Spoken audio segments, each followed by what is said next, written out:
हम जो कुछ भी हैं वो हमने आज तक क्या सोचा, इस बात का परिणाम है। यदि कोई व्यक्ति बुरी सोच के साथ बोलता या काम करता है तो उसे कष्ट ही मिलता है। यदि कोई व्यक्ति शुद्ध विचारों के साथ बोलता या काम करता है तो उसकी परछाई की तरह खुशी उसका साथ कभी नहीं छोड़ती। हजारों खोखले शब्दों से अच्छा वह एक शब्द है जो शांति लाए। अतीत पे ध्यान मत दो, भविष्य के बारे में मत सोचो, अपने मन को वर्तमान क्षण पे केंद्रित करो। स्वास्थ्य सबसे बड़ा उपहार है, संतोष सबसे बड़ा धन है, वफादारी सबसे बड़ा संबंध है। तीन चीजें ज्यादा देर तक नहीं छुप सकती, सूर्य, चंद्रमा और सत्य। अपने मोक्ष के लिए खुद ही प्रयत्न करें, दूसरों पर निर्भर ना रहे। किसी विवाद में हम जैसे ही क्रोधित होते हैं हम सच का मार्ग छोड़ देते हैं और अपने लिए प्रयास करने लगते हैं। किसी जंगली जानवर की अपेक्षा एक कपटी और दुष्ट मित्र से अधिक डरना चाहिए। जानवर तो बस आपके शरीर को नुकसान पहुंचा सकता है, पर एक बुरा मित्र आपकी बुद्धि को नुकसान पहुंचा सकता है। आपके पास जो कुछ भी है उसे बढ़ा चढ़ाकर मत बताइए और ना ही दूसरों से ईर्ष्या कीजिए। जो दूसरों से ईर्ष्या करता है उसे मन की शांति नहीं मिलती। वह जो 50 लोगों से प्रेम करता है उसके 50 संकट हैं। वो जो किसी से प्रेम नहीं करता उसके एक भी संकट नहीं है। कर्म उसे नहीं बांधता जिसने काम का त्याग कर दिया है। मनुष्य अपने विश्वास से निर्मित होता है। जैसा वो विश्वास करता है वैसा वो बन जाता है। मन अशांत है और उसे नियंत्रित करना कठिन है, लेकिन अभ्यास से इसे वश में किया जा सकता है। केवल मन ही किसी का मित्र और शत्रु होता है। व्यक्ति या जीव का कर्म ही उसके भाग्य का निर्माण करता है। नर्क के 3 द्वार वासना, क्रोध और लालच है। क्रोध से भ्रम पैदा होता है, भ्रम से बुद्धि व्यग्र होती है।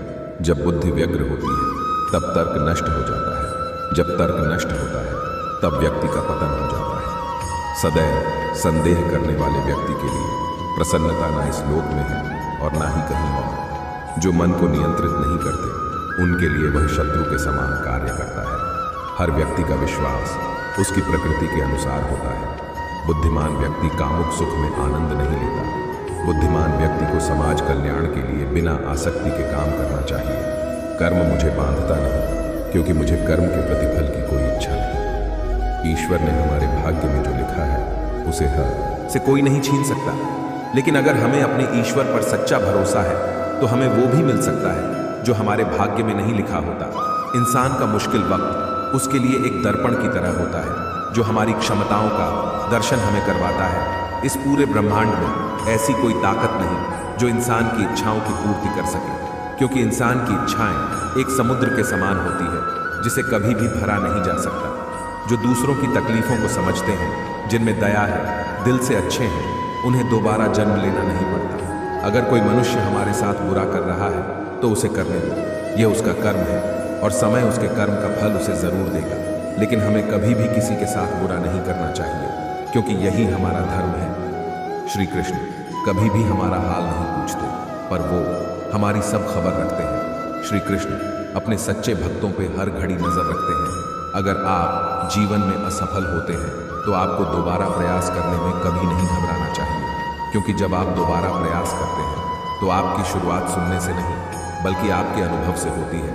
इस संसार में मनुष्य किसी भी रूप में बड़ा नहीं होता, बल्कि मनुष्य के पीछे जो ताकत खड़ी होती है वो ज्यादा बड़ी होती है। मनुष्य अपने सच्चे हृदय से जो दान दे सकता है वह अपने हाथों से नहीं दे सकता, और मौन रहकर हम जो कह सकते हैं वह हम अपने शब्दों से नहीं कह सकते। अंतकाल में जो मनुष्य मेरा स्मरण करते हुए देह त्याग करता है वह मेरी शरण में आता है। इसलिए मनुष्य को चाहिए कि अंतकाल में मेरा चिंतन करे। जिस व्यक्ति के पास संतुष्टि नहीं है उसे कितना भी मिल जाए वह असंतुष्ट ही रहेगा। श्री कृष्ण जी कहते हैं, जिस व्यक्ति को आपकी कद्र नहीं उसके साथ खड़े रहने से अच्छा है आप अकेले रहें। यदि आप किसी के साथ मित्रता नहीं कर सकते हैं तो उसके साथ शत्रुता भी नहीं करना चाहिए। जब आपके जीवन के चारों ओर हताशा और निराशा हो, जब दुखों ने आपको हर जगह से घेर रखा हो, तब आप सच्चे मन से कृष्ण जी के नाम का दीपक जलाना और अपना सब हाल श्री कृष्ण को सुना देना। श्री कृष्ण स्वयं आपके सब दुख हरने आएंगे। तुम उसके लिए शोक करते हो जो शोक करने के योग्य नहीं है। बुद्धिमान व्यक्ति ना जीवित और ना ही मृत व्यक्ति के लिए शोक करते हैं। प्यार और तकदीर कभी साथ नहीं चलते, क्योंकि जो तकदीर में होते हैं उनसे कभी प्यार नहीं होता, और जिससे हमें प्यार हो जाता है वह तकदीर में नहीं होता। खाली हाथ आए, खाली हाथ वापस चले जाओगे।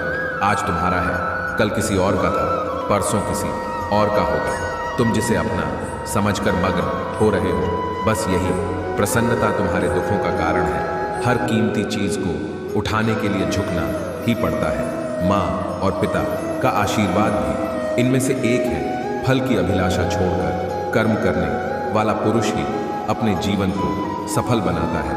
स्वार्थ से रिश्ते बनाने की कितनी भी कोशिश करें, वो कभी नहीं बनते हैं, और प्रेम से बने रिश्तों को कितना भी तोड़ने की कोशिश करें, वो कभी नहीं टूटते। जब आप प्रभु के साथ जुड़ जाओ तो आपकी परीक्षा आरंभ हो जाएगी। कुछ लोग इसे दुख समझते हैं, तो कुछ लोग प्रभु की कृपा। जीवन में आधे दुख इस कारण जन्म लेते हैं क्योंकि हमारी आशाएं बड़ी होती हैं। इन आशाओं का त्याग करके देखो, जीवन में सुख ही सुख है। राधा कृष्ण का मिलना तो बस एक बहाना था। दुनिया को प्यार का सही मतलब समझाना था।